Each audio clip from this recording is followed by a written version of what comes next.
انگریزی ادب اور نفسیات میں ماسٹرز کی ڈگری رکھنے والی اپنے دور کی اعلیٰ تعلیم یافتہ ورسٹائل اداکارہ روحی بانو کو ان کے جوان سال اکلوتے بیٹے کا المناک قتل، متعدد ناکام شادیوں اور سماج کی بے اعتنائی نے ذہنی مریض بنا دیا تھا، جس کے باعث ان کو کچھ برس مینٹل اسپتال میں بھی گزارنا پڑے۔ پھر انہیں علاج کی خاطر ان کی بہن ترکی لے گئیں، جہاں سے ایک دن یہ خبر آئی کہ وہ استنبول میں انتقال کر گئے ہیں۔ ستم یہ ہے کہ ان کی ڈیڈ باڈی کو بھی پاکستان نہ لایا جا سکا اور استنبول میں ہی سپرد خاک کر دیا گیا۔ دراصل روحی بانو کی موت جن حالات میں ہوئی وہ ہمارے سماج کے منہ پر ایک تماچا ہے۔ آج ہمارے سماج میں مادیت پرستی کی دوڑ میں بے حسی حد سے زیادہ بڑھتی جا رہی ہے، اسی لیے ہمارا بے حس سماج ہی دراصل روحی بانو کا اصل قاتل ہے۔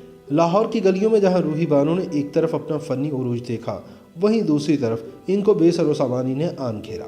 اس شہر میں ازدواجی زندگی کے سفاق مظالم، اکلوتے بیٹے کا خون اور معاشرتی بے حسی کی پرچھائیوں میں روحی بانو کا درد بولتا رہے گا۔ نہ یہ پہلا واقعہ ہے نہ بات نہیں، روحی بانو ہی کیا، جمیل فخری ہوں یا فہمیدہ ریاض، ان سب کا دکھ مشترکہ تھا۔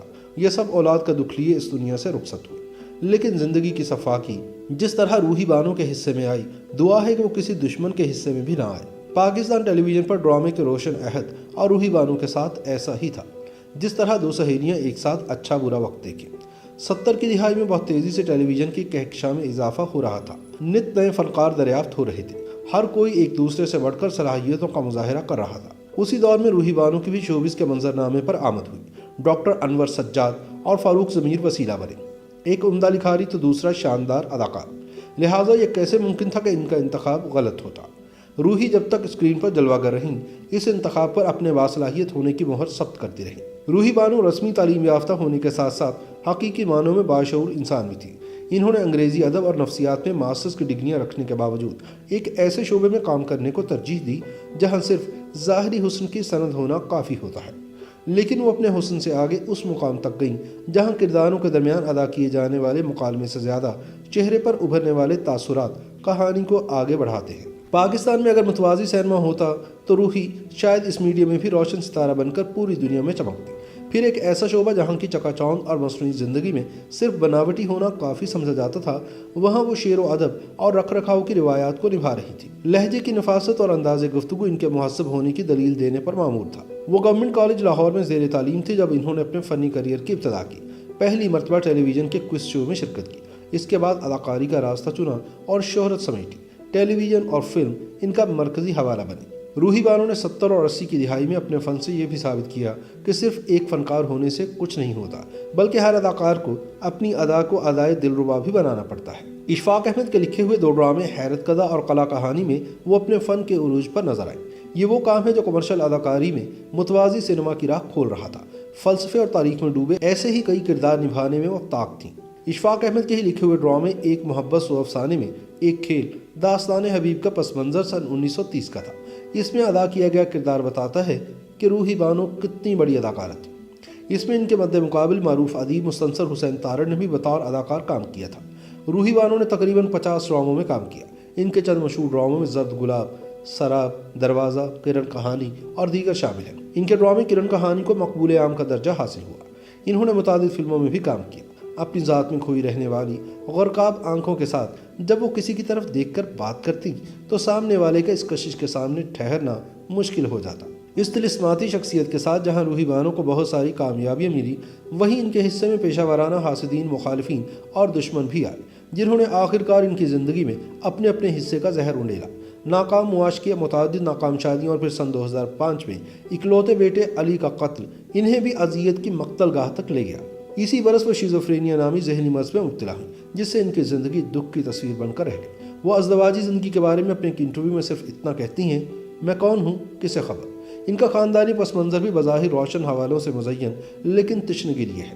ان کے والد استاد اللہ رکھا معروف انڈین طبلہ نواز تھے، جن کے ساتھ روی شنکر اور لتا منگیشکر جیسے فنکار کام کرنے کو اپنی سعادت سمجھتے تھے۔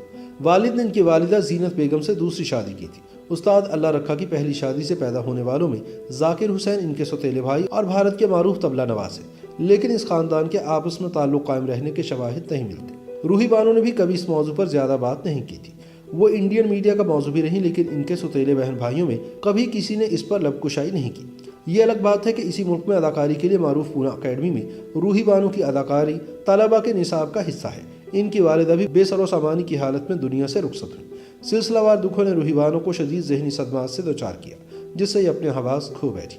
لاہور کی گلیوں میں لاوارث رخ کے بارے میں ان کے ہم پیشہ فنکاروں کو پتہ چلا تو سب اپنی اپنی دکانیں اٹھائے ان تک پہنچے۔ کسی نے مارننگ شو میں ان کی محرومیوں کو فروغ کیا تو کسی نے پرائم ٹائم کی سرخی میں ان کے درد سے اپنا معاوضہ کھڑا کیا، جبکہ سماجی رابطوں کی ویب سائٹس پر اپنے سٹیٹس کو روحی بانو کے دکھ سے رنگنے والوں کی تعداد الگ ہے، لیکن افسوس کہ حقیقی دنیا میں ان تک کوئی نہ پہنچا، کوئی ایسا جو صرف اس کی روح کی طمانینت بنتا، اس کے زخموں پر مرہم رکھتا۔ اسی ماحول میں کچھ ایسے بھی لوگ تھے جو واقعی ان کے لیے عملی طور پر کچھ کرنا چاہتے تھے، جس سے ان کو ذہنی اور روحانی تسکین ہو۔ اس سلسلے میں ایک سراہے جانے والی کوشش ڈراموں کے معروف ہدایت کار مظہر معین کی تھی۔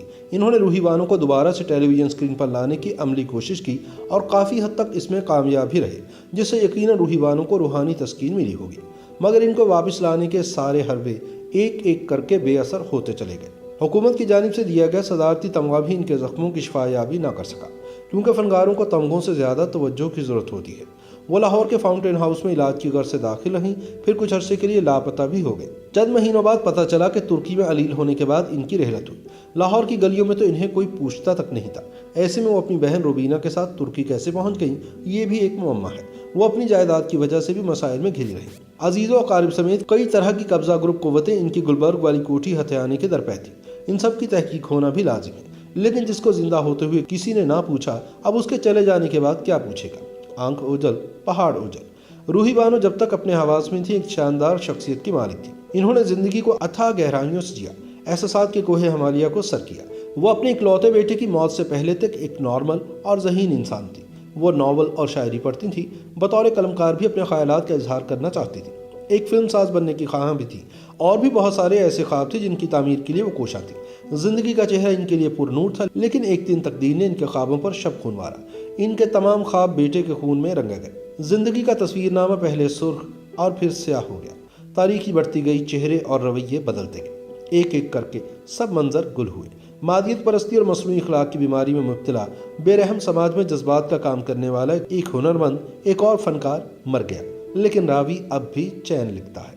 YouTube پر گوگلی نیوز دیکھنے کے لیے youtube.com کی سرچ بار میں googly news T V type کریں۔ گوگلی نیوز کے پیج پر سرخ رنگ کے سبسکرپشن والے بٹن پر کلک کرنا نہ بھولیے۔ YouTube پیج پر اپلوڈ ہونے والی ویڈیوز سے باخبر رہنے کے لیے بیل آئیکن پر کلک کیجیے۔ آپ کو ہر نئی ویڈیو کے بارے میں نوٹیفیکیشن موصول ہو جائے گا۔